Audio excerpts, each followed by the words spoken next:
వసంతవల్లరి వీణులతో వీక్షించండి. వసంతవల్లరికి స్వాగతం. ఈనాటి వసంతవల్లరిలో సుప్రసిద్ధ సీనియర్ కథా రచయిత శ్రీ శ్రీరాజ్ గారి రచన లాస్ట్ కేస్ వింటారు.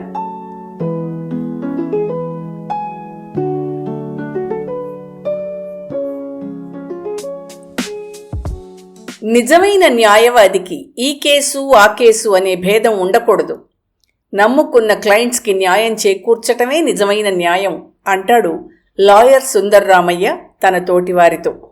అన్యాయం అనే పదంలో ఆను తుడిచేసి మిగిలిన అక్షరాలని తమాషా చేసి నీటుగా వాదించి నమ్ముకున్న క్లయింట్స్ను గెలిపించగల నేర్పు ఒక్క సుందర్రామయ్యకే తెలుసనే విషయం అందరికీ తెలుసు.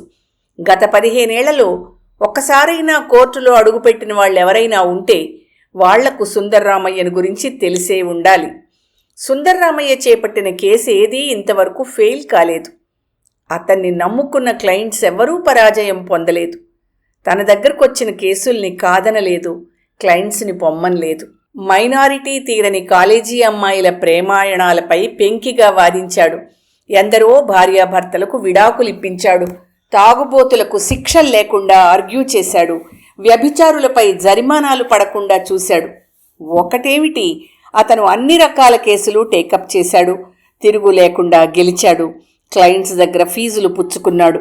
సుందర్రామయ్య కేసు టేకప్ చేశాడని తెలిస్తే పబ్లిక్ ప్రాసిక్యూటర్స్ కూడా పరోక్షంగా భయపడతారు. అతని ఆర్గ్యుమెంట్స్ విన్నప్పుడు జడ్జిలు సహితం కించిత్తు చెలించడం కద్దు. ఎందరో నేరం చేసిన నేరస్తులు ఉరితాళ్లు తప్పించుకున్నారు. అమాయకులైన ముద్దాయిలు ఎందరో అన్యాయంగా శిక్షలు అనుభవించారు. సుందర్రామయ్యకు షార్ప్ టంగ్ ఉన్నదని ప్రతీతి.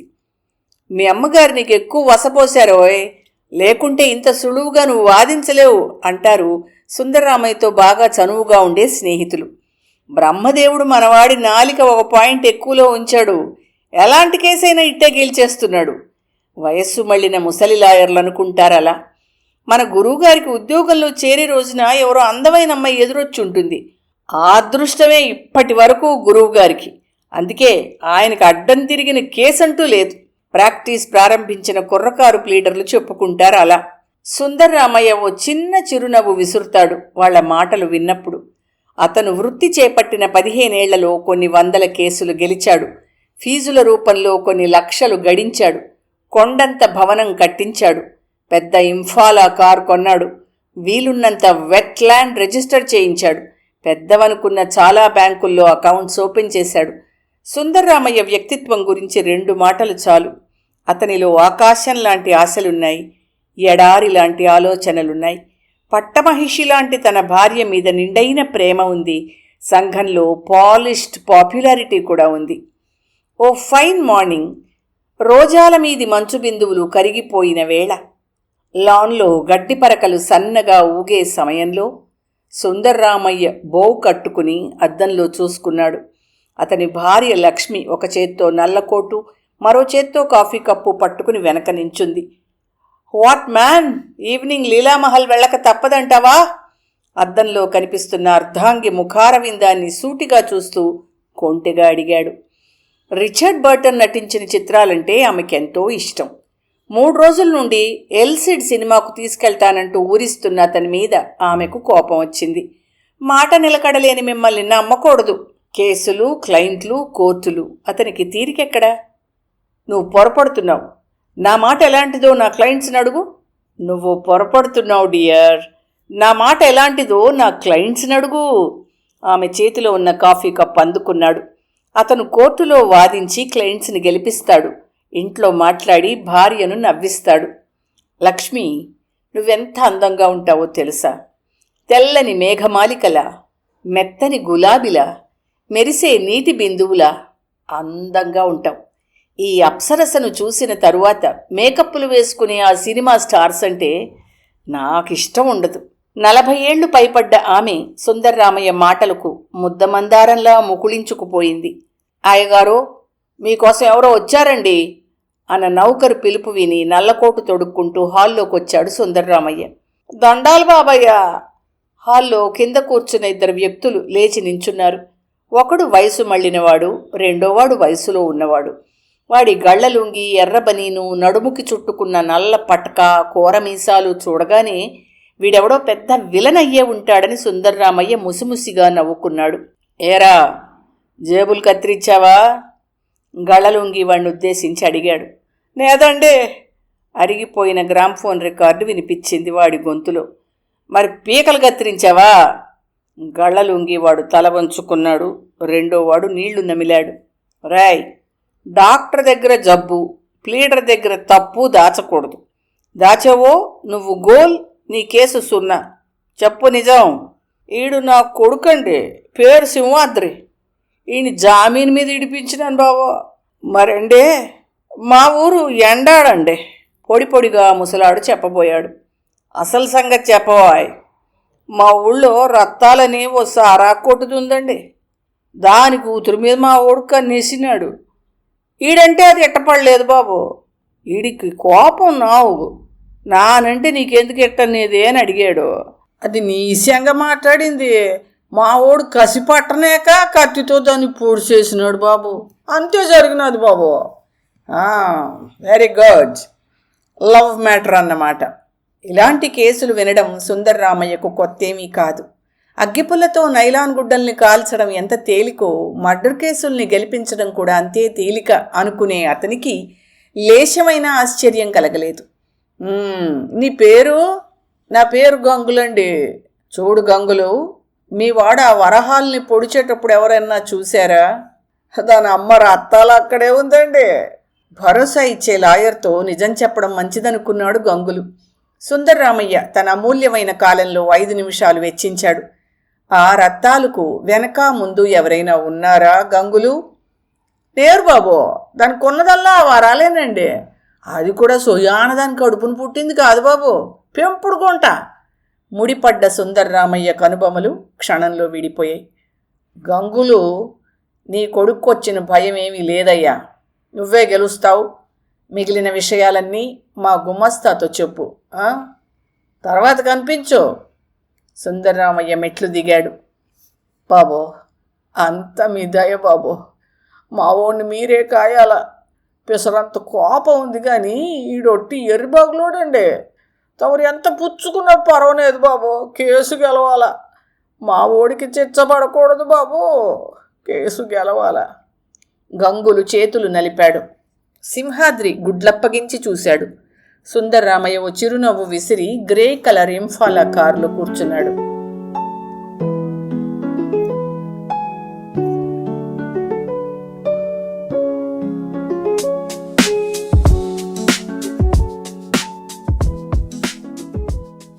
సిటీకి 7 మైళ్ల దూరంలో ఉన్న ఎండాడ చిన్న ఊరే అయినప్పటికీ అక్కడ సారా కొట్టు నడుపుతున్న రత్తాలుకున్న పేరు పెద్దదే.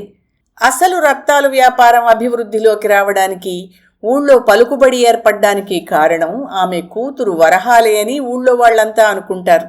వరహాలు లంగా ఓణి వేసినప్పటి నుంచే రత్తాలు దుకాణం పెద్దదైందని అంతా చెప్పుకుంటారు. వరహాలు అంతా ఇంత అందంగా ఉండేదని చెప్పడం కష్టం. తెల్లని మేఘం కంటే తెల్లగా ఉండేది, మెత్తని గులాబీ కంటే మెత్తగా ఉండేది, మెరిసే నీటి బిందువు కంటే కాంతిగా ఉండేది. వరహాలు మెత్తగా నవ్వేది. ఆ నవ్వుకి చిత్తయి మత్తుగా తాగేవాళ్లు ఆ కొట్టుకొచ్చే కస్టమర్స్.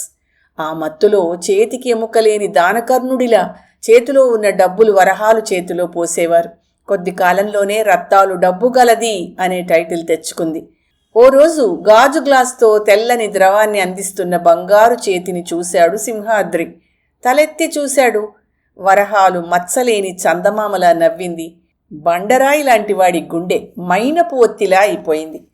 ఇది రత్తాలత్త కూతురేనా, వరాలేనా అనుకున్నాడు మనసులో. అట్టే ఆలస్యం చేయడం మంచిది కాదని వెంటనే వరహాల్ని ప్రేమించడం మొదలెట్టాడు. రత్తాలు, డబ్బు గడుతున్నావు గదా, ఓ మేడ కట్టకూడదటే. అక్కడికొచ్చే డైలీ కస్టమర్స్ చాలామంది రత్తాలను అడిగేవారు. అచ్చొచ్చిన పాకుండగా మేడ ఎందుకురా మావా, మా వరాలకి పెళ్లి చేసినప్పుడే మేడ కూడా కట్టిస్తానురా, మొగుడు పెళ్ళాన్ని ఆ మేడలో ఉంచుతాను అనేది సమాధానంగా రత్తాలు.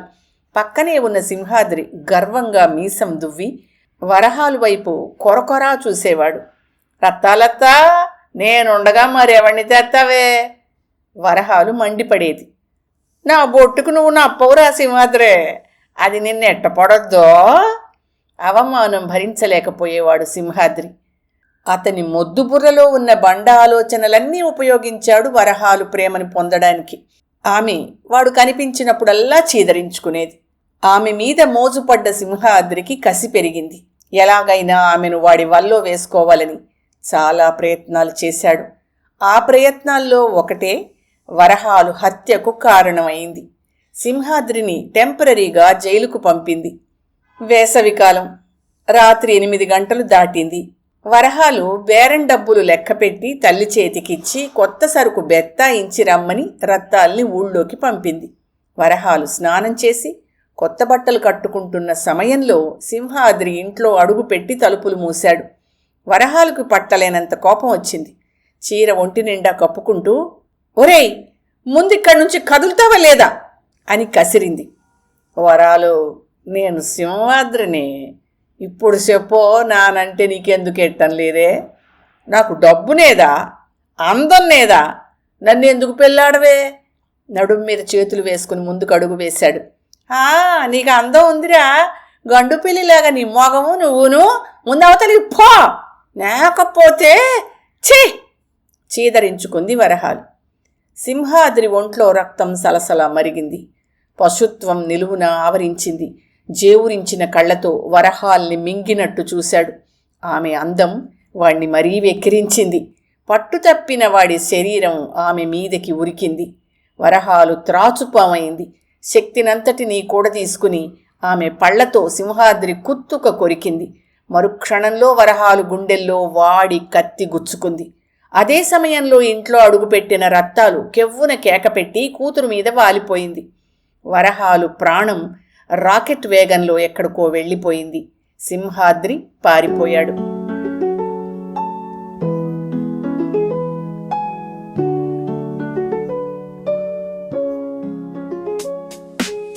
దేవుడు 10 అవతారాలే ఎత్తాడు. తర్వాత ఓపిక లేక అవతారాలు చాలించాడు. కానీ మనిషి తయారు చేస్తున్న డబ్బు అనంతకోటి అవతారాలెత్తింది. ఇంకా ఎన్నో అవతారాలు ధరిస్తూనే ఉంది. ఉన్నవాళ్లను ఉద్ధరిస్తుంది, లేని వాళ్లను మరీ కిందికి నెడుతుంది. గంగులు ఇచ్చిన డబ్బు న్యాయంగా మారి సుందర్రామయ్య కోటు జేబులో చేరింది. అతని తలలో మెరుపులాంటి ఎన్నో కొత్త ఆలోచనలు సృష్టించింది. అతని కళ్ల ముందు రాత్రి పగలు లా పుస్తకాల పేజీలు తిరగేసింది. ఎప్పుడూ వాదించనంత గొప్పగా సుందర్రామయ్య కోర్టులో వాదించాడు. తనకు తానే ఆశ్చర్యపోయాడు. సింహాద్రి నిర్దోషని, వరహాల్ని హత్య చేసింది రత్తాలేనని, అందుకు ముఖ్య కారణం వరహాలు రత్తాలి సొంత కూతురు కాదని, వరహాలు సింహాద్రితో పెళ్లికి ఇష్టపడలేదని, సింహాద్రి మీదున్న అభిమానం కొద్దీ తన మాట వినలేదనే ఉక్రోషంతో రత్తాలే పొడిచిందని చాలా తెలివిగా సుందర్రామయ్య వాదించాడు. Public prosecutor బెదిరిపోయాడు. అతనితో ఆర్గ్యూ చేయలేక తల పట్టుకుని కూర్చుండిపోయాడు.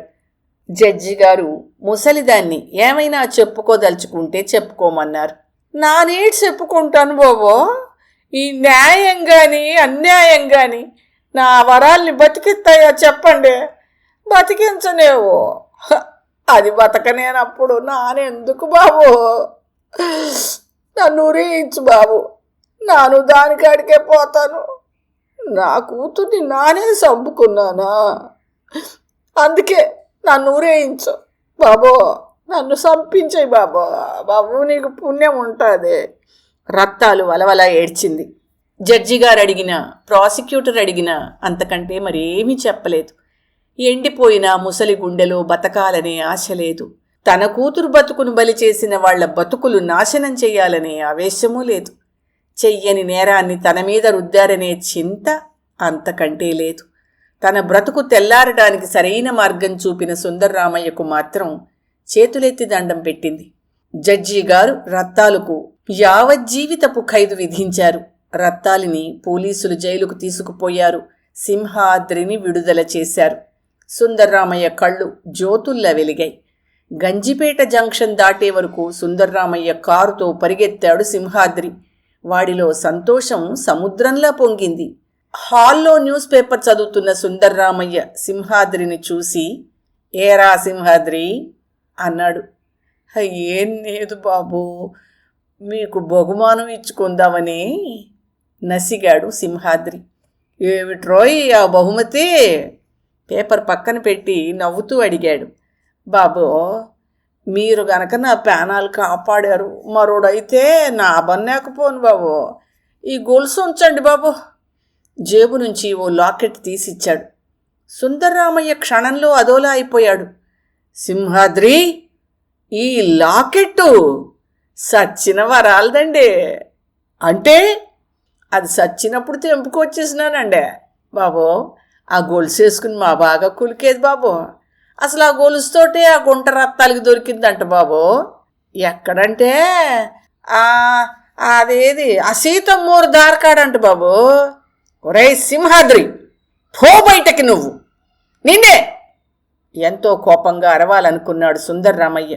కానీ అతని నోరు పెగల్లేదు. ముఖం వివర్ణం అయిపోయింది. లాకెట్ టేబుల్ మీద పెట్టి సింహాద్రి వెళ్ళిపోయాడు. 14 ఏళ్ల క్రిందటి క్యాలెండర్ కాగితాలు రెపరెపమంటూ సుందర్రామయ్య మస్తిష్కంలో వెనక్కి తిరిగాయి. కార్తీక మాసం ఆఖరి వారం. సీతమ్మ ధారకి పిక్నిక్. తాను, లక్ష్మి, బేబీ, పక్కింటి వాళ్ళు అంతా కొండ మీదకి వెళ్ళారు. దూరంగా ఉన్న సముద్రం, ఏరాడకొండ, నిండు గర్భిణిలాంటి సిటీ ఆహ్లాదకరంగా కనిపించాయి. ఎన్నో ఫోటోలు తీశాడు తను. పందాలు వేసుకుని వడివడిగా ధారగట్టు వెంట నడిచారు.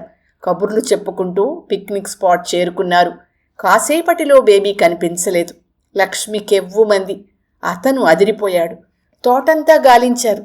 కొన్ని వేల యాత్రికులతో నిండిన ఆ తోటలో 4 ఏళ్ల బేబీ కనిపించలేదు. తర్వాత మరెప్పుడూ కనిపించలేదు. బేబీ! సుందర్రామయ్య కళ్ళు వర్షించాయి. 4 ఏళ్ల బేబీ రూపం సుందర్రామయ్య మనిషి మీద సమ్మెట పోటు వేసింది. అతని హృదయం కెవ్వుమంది. మానవత్వం, అనురాగం ఒక్కసారిగా విభిన్న కోణాల నుండి దూసుకొచ్చి అతని ముందు వెక్కిరింపుగా నిలిచాయి. తను ఎవరిని గెలిపించాడు? ఎవరికి శిక్ష వేయించాడు? ఉరికంబం నుండి తీసిన నేరస్తుని తలలా సుందర్రామయ్య ముఖం వాలిపోయింది. అతను మరెప్పుడూ కోర్టుకి వెళ్ళలేదు.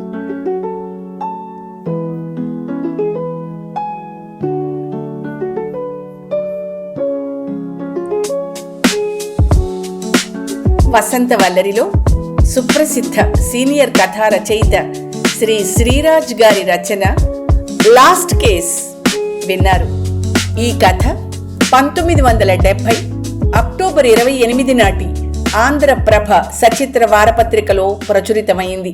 వసంతవల్లరిలో ఇవాల్టి కార్యక్రమం మీకు నచ్చిందని ఆశిస్తున్నాను.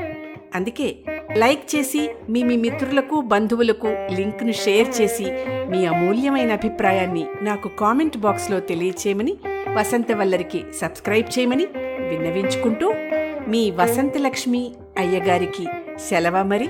Thank you. వసంతవల్లరి మిత్రులు, శ్రేయోభిలాషులు, వీక్షకులు, శ్రోతలు అందరికీ ఒక విజ్ఞప్తి. గతంలో లాగానే ఎప్పటికప్పుడు నా కథలను విని స్పందన తెలియచేయమని కోరుతూ, నేను చదివిన కథ మీకు బాగా నచ్చినట్టయితే తప్పకుండా హైప్ ఆప్షన్ నొక్కి నన్ను ప్రోత్సహిస్తారు కదూ.